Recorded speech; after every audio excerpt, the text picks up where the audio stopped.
memudahkan penyerapan dan mengelola zat hara.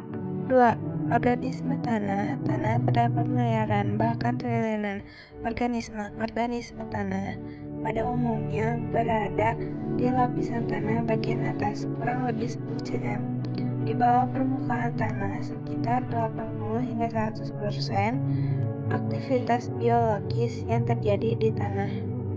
Peran organisme A.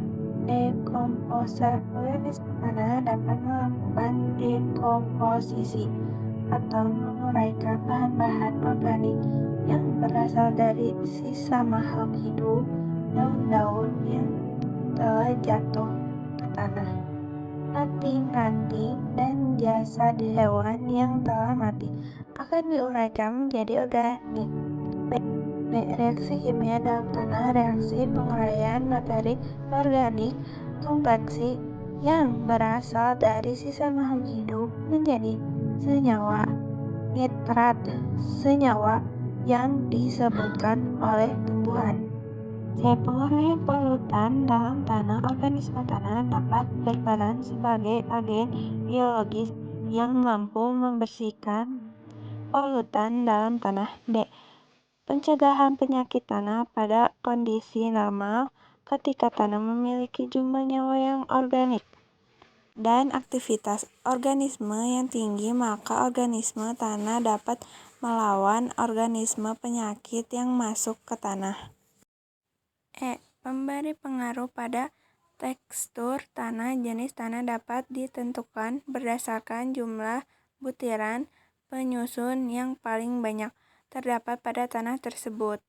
B. Proses pembentukan tanah dan komponen penyusun tanah. 1. Proses pembentukan tanah. Tanah sangat penting bagi kehidupan dan organisme tanah yang ada di dalamnya. Tanah berbentuk karena adanya pelapukan fisikawi, kimiawi, dan pelapukan biologis. Faktor fisik yang mengaruhi pelapukan adalah iklim, adanya sinar matahari, dan curah hujan.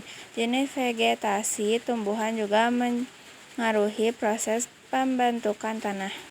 Horizon tanah yang memiliki gradasi warna yang berbeda seperti horizon A merupakan lapisan teratas, sedangkan horizon B merupakan lapisan yang memiliki kandungan zat organik lebih dikit dibandingkan dengan lapisan di atas. Horizon C merupakan lapisan yang tersusun atas buatan yang berperan sebagai penyediaan material yang untuk tanah bagian paling atas. Horizon D merupakan lapisan tanah yang tersusun atas bebatuan yang padat, keras, dan sulit mengalami perubahan. 2. Komponen tanah. A. Bantuan. Bantuan merupakan tanah padat yang terbentuk secara alami, tersusun atas campuran mineral dan penyewaan lain. Dengan bagian komposisi bantuan dapat berasal dari gunung berapi yang mendingin. Bantuan-bantuan yang ada di bumi mengalami pelapukan sehingga menjadi bahan pembentukan tanah. B. Udara. Meskipun tanah adalah benda yang tepat padat, tapi membenarkan pada tanah tersebut rongga-rongga yang berisi udara. C. Humus. Humus adalah komponen organik yang dihasilkan dari proses dekomposisi, penguraian hewan atau tumbuhan yang telah mati, daun yang gugur, ataupun kotoran hewan oleh bakteri dan jamur. D.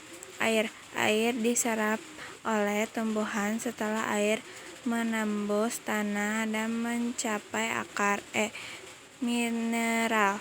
Kandungan mineral dalam tanah yang berbeda-beda menentukan sifat dan karakter sesuai tanah.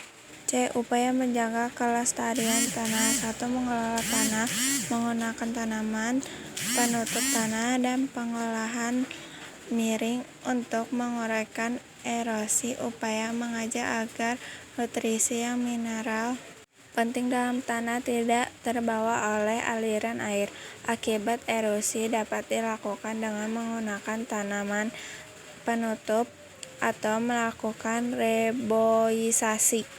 2. Mengurangi penggunaan pupuk kimia menggunakan pupuk kimia pada takaran dan waktu yang memang dapat meningkatkan produksi pertanian, namun jika pemukaan kimia dilakukan secara terus-menerus dan berlebihan akan berpotensi mencemari tanah atau dapat meruntuhkan kualitas tanah.